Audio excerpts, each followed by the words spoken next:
In this last video, there are a handful of questions that you will need to answer based off what you read on pages 6.05 to 6.07 in the textbook. Those 5 questions include: number 1, who purchased the land from the Dakota? Number 2, why was the land important to the Dakota? Number 3, how many Dakota agreed to sell the land? Number 4, what was the land sold for? And number 5, what was eventually built on this piece of land? Pages 6.05 and 6.05 in the Northern Lights, the Stories of Minnesota's Past textbook was written by David Kennedy in consultation with the Minnesota Historical Society.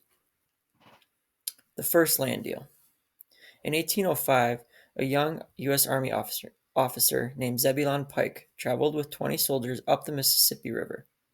He had been sent by the U.S. government to acquire land on which to build a fort.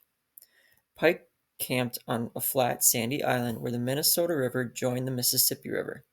This area was important to the Dakota. They called it Bedote, the place where the two rivers met. Believed by many Dakota to be the place of origin of their people, Bedote had long been a place for celebrations and trade. It was here that they began a new relationship with the United States. 7 Dakota leaders who lived near Bedote met with Pike. He told them that they had been sent by the United States to find a good place for a fort. Pike gave gifts of clothing and tools to the leaders. He then asked to purchase land so the United States could build a fort. The fort would be a base for military soldiers, government agents, and fur traders. The 7 Dakota leaders discussed the offer. Not all of them agreed that selling their land was a good idea.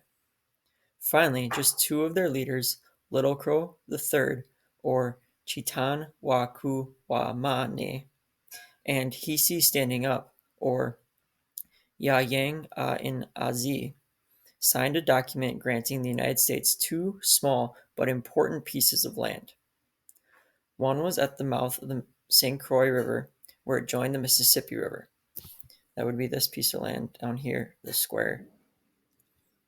The other ran along both sides of Mississippi, from the mouth of the Minnesota River north to St. Anthony Falls. That's this bigger piece of land here. Pike gave out $200 worth of trade goods, but the 2 sides did not agree on a final price for the land treaty. The next step was for the United States Senate to ratify or approve the 1805 treaty. They finally did so in 1808 and decided to pay the Dakota $2,000 for the land. It was the first time the United States acquired land from the native people of Minnesota. The U.S. government did not send payments or take possession of the land immediately. It was not until 1819 that soldiers arrived to build a fort on the land that Zebulon Pike had bought from the Dakota. That fort would eventually be called Fort Snelling. At this time, please answer the questions on slide 16 related to this reading.